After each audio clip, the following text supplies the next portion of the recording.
بسم اللہ الرحمن الرحیم۔ السلام علیکم، امید ہے آپ لوگ خیریت سے ہوں گے۔ آج کے ولاگ کی ایک ہی سٹوری ہے، خبر ہے جو کہ اب ٹی وی چینلز کے اوپر جو ہے وہ چل رہی ہے، اور اس کو چونکہ ٹی وی چینلز اس کی اوتھینٹسٹی اور اس کے جو ثبوت ہیں ان کو دیکھتے ہوئے خبر چلاتے ہیں، لہٰذا یہ ضروری تھا، مناسب تھا کہ اس کے اوپر بات کی جاتی ہے، اور بہت ضروری میں نے سمجھا اس کے اوپر کہ ہمیں بات کرنا چاہیے۔ اور وہ یہ ہے کہ جو تحریک انصاف کے دور کے اندر سوشل میڈیا ٹیمز کے ذریعے سے میں اس کو ریاست مخالف تو نہیں کہوں گی، میں اس کو یہ ضرور کہہ سکتی ہوں کہ اپنے مخالفوں کے لیے اس میں جو بھی آیا، اس میں اسٹیبلشمنٹ آئی، اس میں ریاست آئی، اس میں سیاسی مخالفین آئے، اس میں دیگر لوگ آئے، ان کے خلاف جس طرح سے لوگوں کو، نوجوانوں کو ہائر کر کے اور ان کے ذہن سازی کی گئی، ان کے اکاؤنٹس بنائے گئے، ان کو استعمال کیا گیا۔ ہٹلر کو بہت سے لوگوں نے پڑھا ہوگا۔ ہٹلر جو تھا وہ ایک مقبول رہنما تھا، اس کا ایک کلٹ بھی تھا، وہ بہت زیادہ لوگ اس کو فالو کرتے تھے، یہاں تک کہ مطلب کلٹ وہ ہوتا ہے جو کہ جو بات اس کو وہ لیڈر کہے اس کو منو ان جو ہے وہ تسلیم کیا جائے، اس کے اوپر سوال نہ اٹھائے جائیں۔ اگر وہ کہے کہ کود جاؤ تو لوگ کود جائیں، اگر وہ کہے کہ آج دن ہے اور رات ہے تو وہ کہیں گا کہ آج رات ہے، اگر وہ کہے کہ سورج مغرب سے نکلتا ہے تو وہ کہے گا کہ ہاں سورج مغرب سے نکلتا ہے۔ یعنی کلٹ وہ فالوئنگ ہے جو کہ لوگوں کے ذہنوں کو مفلوج کر دیتی ہے۔ شخصیت پرستی جو ہے وہ اس کا رجحان بڑھتا ہے، اور اس شخصیت پرستی کو مد نظر رکھتے ہوئے جو ہے وہ ایک ایسی قوم تیار کر دی جاتی ہے جو سوچنے سمجھنے کی صلاحیت نہیں رکھتی ہے۔ تو جو ہٹلر تھا اس کو جو پیچھے سے جو چلانے والے تھے وہ گوئبل کا نام بہت آتا ہے، جو اس کا ایک سیاسی مشیر بھی تھا، اس کا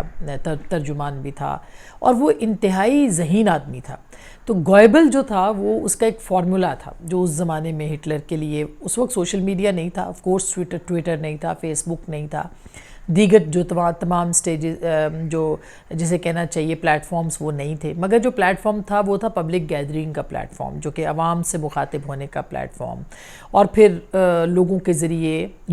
ذریعے افواہ سازی کا پلیٹ فارم، لوگوں کے ذریعے ڈرانے کا پلیٹ فارم۔ یہ تمام، اگر آپ جرمنی کی تاریخ پڑھیں، نازی جرمنی کی، تو آپ کو یہ ساری جو ہے نازی پارٹی اور اس کا جو کام کرنے کا طریقہ تھا وہ آپ کو سمجھ میں آئے گا۔ لوگوں کو پریشرائز کرنا، لوگوں کو دھمکانا، ڈرانا، اور یہ تمام چیزیں جو ہے وہ کرنا۔ تو ایک منظم سسٹم تھا جو کہ ہٹلر کے پاس تھا، اور اس کا دماغ جو تھا وہ گوئبل تھا۔ تو گوئبل یہ کہتا تھا کہ جھوٹ اتنا بولو کہ سچ لگنے لگے۔ اور آپ یقین کیجئے کہ اگر آپ یہ تجربہ کریں کہ ایک بات اگر آپ اپنے آپ کو ہی کہنا شروع کر دیں جھوٹ بولنے کی، یا کوئی جھوٹی بات اپنی ریپیٹ کرتے چلے جائیں، تو ایک دن آپ کو خود لگے گا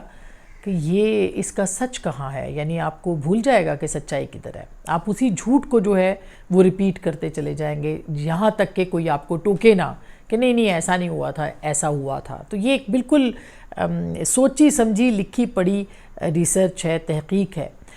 اس کے مطابق جو تھا وہ گوئبل نے اپنا دماغ استعمال کیا، اور وہ کہتا تھا کہ جھوٹ اتنا بولو کہ سچ لگنا لگے، اور وہ اس کا استعمال ہم نے دور حاضر میں بھی دیکھا۔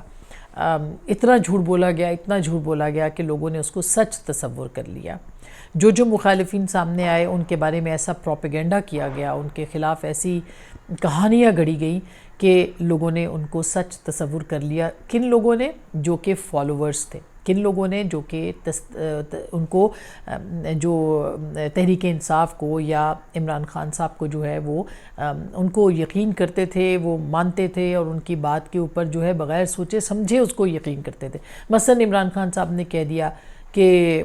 فلانا چور ہے، کسی نے تحقیق نہیں کی کہ فلانا چور ہے یا نہیں ہے، کہہ دیا کہ فلانا صحافی لفافی ہے یا لفافہ لیتا ہے،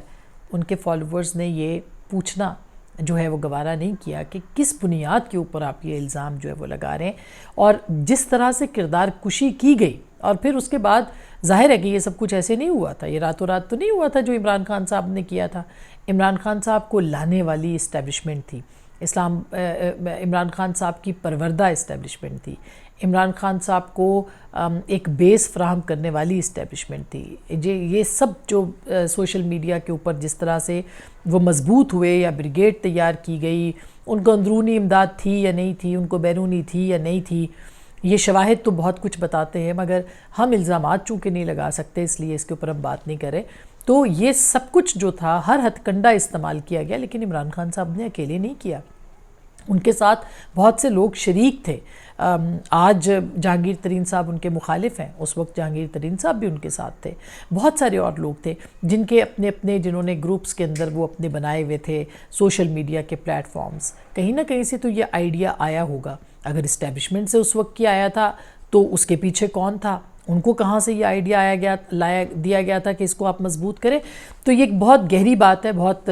وقت لگے گا ان ساری چیزوں کو ان ارتھ ہوتے ہوئے، لیکن یہ چیزیں سامنے آئیں گی کہ کس طرح ایک منظم کوشش میں، جس میں کہ پاکستان کے جو ادارے ہیں ان کے اندر بھی لوگوں کو جو ہے وہ بٹھایا گیا، ایک صفحے کی حکومت بنانے کے لیے کس طرح سے سیلز بنائے گئے، کس طرح سے ان کو تقویت دی گئی، کس طرح سے ان کے مخالفین کو کہ منہ بند کرنے کے لیے ان کی کردار کشی کی گئی، ان کے اوپر بہتان لگائے گئے، الزام لگائے گئے، کس طرح سے پے رول کے اوپر لوگوں کو رکھا گیا، ٹی وی چینلز کے اندر اپنے لوگ جو تھے وہ ان کو ہائر کیا گیا، اور یا جو پہلے سے ہائر شدہ تھے ان کی سروسز لی گئی. کہ نہ صرف یہ کہ وہ اداروں کے اندر کی رپورٹنگ کریں، لمحہ بلمحہ خبریں دیں، بلکہ اپنا جو ایجنڈا تھا اس کو بھی وہ کریں، اخبارات کے اندر بھی اسی طرح سے، سوشل میڈیا کے اندر، اور ایک پوری کھیپ تیار کی گئی خاص کر کے پاکستان کے میڈیا کے اندر، جنہیں صحافی مانا جاتا رہا، جنہیں صحافی تصور کیا جاتا رہا، لیکن وہ صحافی نہیں تھے، وہ ایجنڈے پہ کام کر رہے تھے، وہ پروپیگنڈے پہ کام کر رہے تھے. ان کو اس کی تنخواہ ملتی تھی، جلد یا بدیر. یہ پورا جو نیٹ ورک ہے یہ ان ارتھ ہوگا کہ کون کہاں سے آیا تھا، اس کی کیا کیپیسٹی تھی، اس کو کس طرح سے استعمال کیا گیا، اور وہ کیسے آیا تھا، اور وہ آج کہاں کھڑا ہے، کدھر کھڑا ہے. یہ سب چیزیں جو ہیں یہ ان ارتھ ہوں گی. اور یہ یاد رکھیے گا کہ عمران خان صاحب جو دوسروں پہ الزام لگاتے تھے اس وقت حاضر میں، وہ اس وقت جو ہے لمحے موجود میں وہ اس پہ عمل درآمد بھی کر رہے ہوتے تھے. اگر دوسروں کو جو کچھ یعنی دوسروں کے اوپر الزام لگاتے کہ لفافے ہیں اور یہ ہیں وہ ہیں، جبکہ اس وقت میں ان کے ساتھ جو بہت سے لوگ تھے، یہ ایکسپوز ہوگا، یہ سب کچھ سامنے آئے گا جلد یا بدیر. تو آج جو آیا معاملہ اس میں کہ سالانہ ترقیاتی پروگرام جو خیبر پختونخوا کے اندر جو تھا، اس میں سوشل میڈیا ٹیموں کو پی ٹی آئی کے مضموم بیانیے کو پھیلانے کا ٹاسک دیا گیا. 87 کروڑ روپے کے بچے، نوجوان لوگ جو تھے وہ ہائر کیے گئے، ان کی ذہن سازی کی گئی، ان کو ہائر کیا گیا کہ وہ سرکار کے ملازم ہیں، اور ان سے کام لیا گیا اپنے سیاسی مخالفین کو گالیاں دینے کا، ان سے کام لیا گیا ان کے خلاف پروپیگنڈا کرنے کا، ان سے کام لیا گیا سرکار کے خزانے سے کو استعمال کرتے ہوئے کہ وہ ان کے جو مخالفین ہیں، ان پہ جو تنقید کرتے ہیں، ان کی جو حکومت پہ تنقید کرتے ہیں، ان کو وہ باقاعدہ انڈر پریشر لائیں، ان کو سوشل میڈیا کے اوپر پریشر میں لا کے اپنے حق میں استعمال کیا جائے، یا ان کو ڈرا دیا جائے، یا ان کو دھمکا دیا جائے، اور ان کو ان کے اوپر تنقید کرنے کا جو ہے وہ وقت نہ ملے. اور جو باقاعدہ صحافی تھے ان کے خلاف یہ ٹرولنگ ہوتی رہی. یہ اداروں کے بعد میں پھر اداروں کے خلاف بھی ٹرولنگ ہوئی، وہ ادارے جو کہ ان کو لے کے آئے تھے، جو کہ ان کو ہائر کیا گیا تھا. پھر اب آج جو سٹوری سامنے آئی ہے اس میں انہوں نے کہا کہ ان کو اکاؤنٹس کو جو ہے وہ پی ٹی آئی کے سیاسی مقاصد کو آگے بڑھانے کے لیے، پروپیگنڈے کو چلانے کے لیے، ڈس انفارمیشن کو پھیلانے کے لیے، اور پھر 9 مئی جب ہوا تو اس پورے واقعے کو جو ہے وہ بنیاد بنا کے اس کو پھیلانے کے لیے جو ہے پاکستان کے خلاف یا ریاست کے خلاف یا لوگوں کے خلاف اور جو اداروں کے خلاف یا فرض کیا آرمی چیف کے خلاف اور ڈی جی آئی کے خلاف، جن لوگوں کے خلاف وہ کر سکتے تھے جو کہ پی ٹی آئی کے نظریے کے خلاف تھے. اور آپ کو اس بیچ میں بہت سی چیزیں پتہ چلی ہوں گی، جس طرح سے ایک ماحول بنایا گیا تھا کہ پسند کا آرمی چیف ہو اور پسند کا ڈی جی آئی ہو، اور وہ پھر جو اگر ادارے نے جو لانے کی کوشش کی تو ان کے خلاف جس طرح سے کیمپین چلائی گئی، عدلیہ کے خلاف جس طرح سے کی گئی، میڈیا کے خلاف، سیاسی جماعتوں کے خلاف، تو یہ سارا سرکار کے خزانے سے جو ہے یہ پیسہ لگایا جا رہا تھا اور چلایا جا رہا تھا. یہ تو وہ چیز ہے جو کہ آج منظر عام پر آئی ہے. لیکن میں یہ آپ کو بتا دوں کہ یہ جتنے لوگ مختلف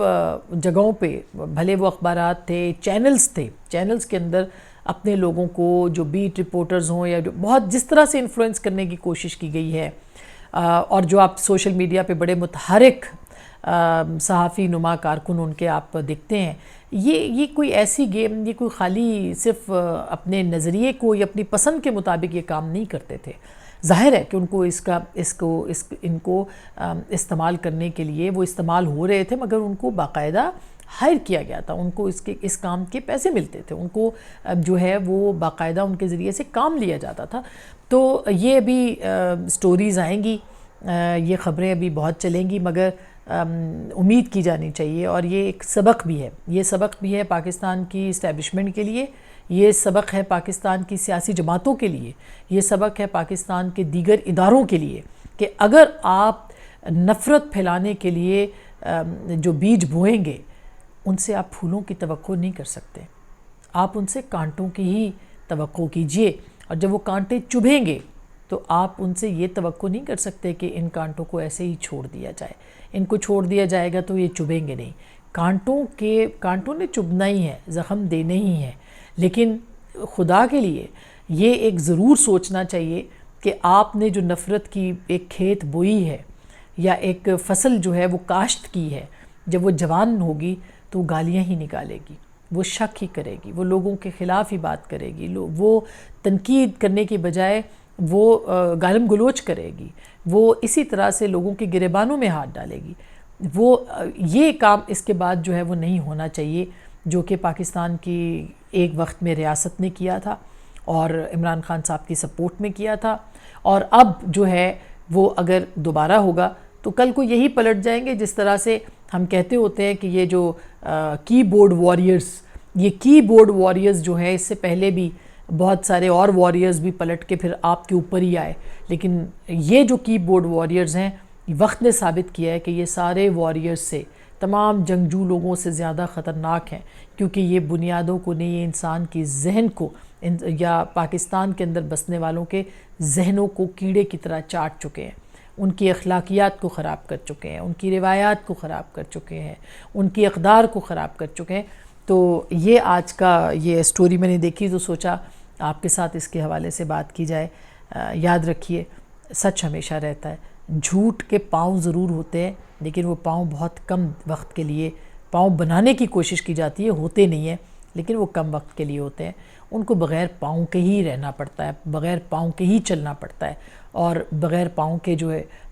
ہم بونے بنانے کی کوشش کرتے ہیں. میرا نہیں خیال کہ سچ کی دنیا میں ایک سچ بھی جو ہے وہ جھوٹ کے